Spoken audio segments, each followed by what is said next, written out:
ఏంటి భూమి, ఏం చేస్తున్నావు? ఇంకో 2 గంటల్లో ఇంటర్వ్యూ ఉంది మాధవ్. ప్రిపేర్ అవుతున్నాను. ఇంటర్వ్యూనా? అవును, నేను కష్టపడి తయారు చేసిన ప్రాజెక్ట్ని నా ప్రొఫైల్ కింద పంపించాను. అది చూసి వాళ్ళు నన్ను ఇంటర్వ్యూకి రమ్మన్నారు. అవునా? అంటే ఉద్యోగం వచ్చేసినట్లేగా? ఇంటర్వ్యూ అంటే ఉద్యోగం వచ్చినట్టు కాదు.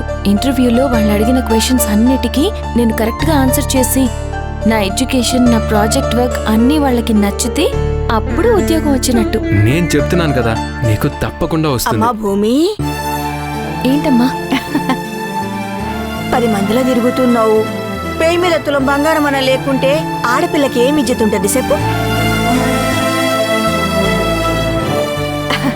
ఇంకా 1,00,000 రూపాయలు గీ పైసలు తీసుకొని నీ మెళ్ళ తాడు కుదువ పెట్టినావు కదా, గరిటి తీసుకో బిడ్డ, తీసుకో.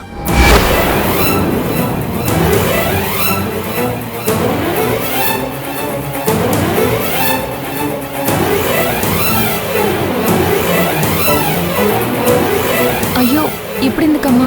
అవసరం లేదు. రేపు డబ్బులు ఇచ్చాక మేము తీసుకుంటాం. అరే, పైసలు వచ్చేదానిక గిట్లనే పసుపుతాడు మెళ్ళేసుకొని తిరుగుతావా ఏంది? నలుగురు ముందలు పోయినప్పుడు ఆడదాని మెళ్ళ గిట్ల పసుపుతాడు ఉంటే ఏమన్నా ఇజ్జతుంటదా? నీ కాడ పైసలు వచ్చేసరికి ఎప్పుడైతుందో ఏమో. నా తాను ఇంట్లో పెట్టుకుని ఏం చేస్తా చెప్పు? ఇగో ముంగల గీ పైసలు తీసుకుని పోయి పుస్తకాలు కాడ తెచ్చుకోపో.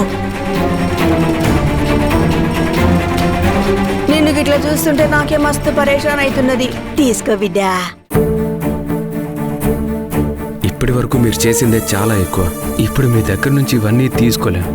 ఏమనుకోవద్దమ్మా. కష్టపడదామని ఆ తాళిని తాకట్టు పెట్టాం. తిరిగి మా కష్టంతోనే ఆ తాలిబొట్టు తెచ్చుకుంటాం. అప్పుడే మా మనసు తృప్తిగా ఉంటుంది. మా మీద మీరింత అభిమానం చూపిస్తున్నందుకు చాలా ఆనందంగా ఉందమ్మా.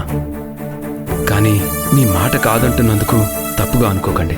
మంచిగా నడితి పుక్కటికి పైసలు వస్తాయంటే అందరు మాకి ఎగబడతారు. గసంటిది ఇంటికొచ్చి 1,00,000 రూపాయలు ఇస్తానంటే కష్టమైన పడతాం గాని పైసలు మాత్రం తీసుకోమంటారు. మిమ్మల్ని చూస్తుంటే ముచ్చటేస్తుంది బిడ్డ.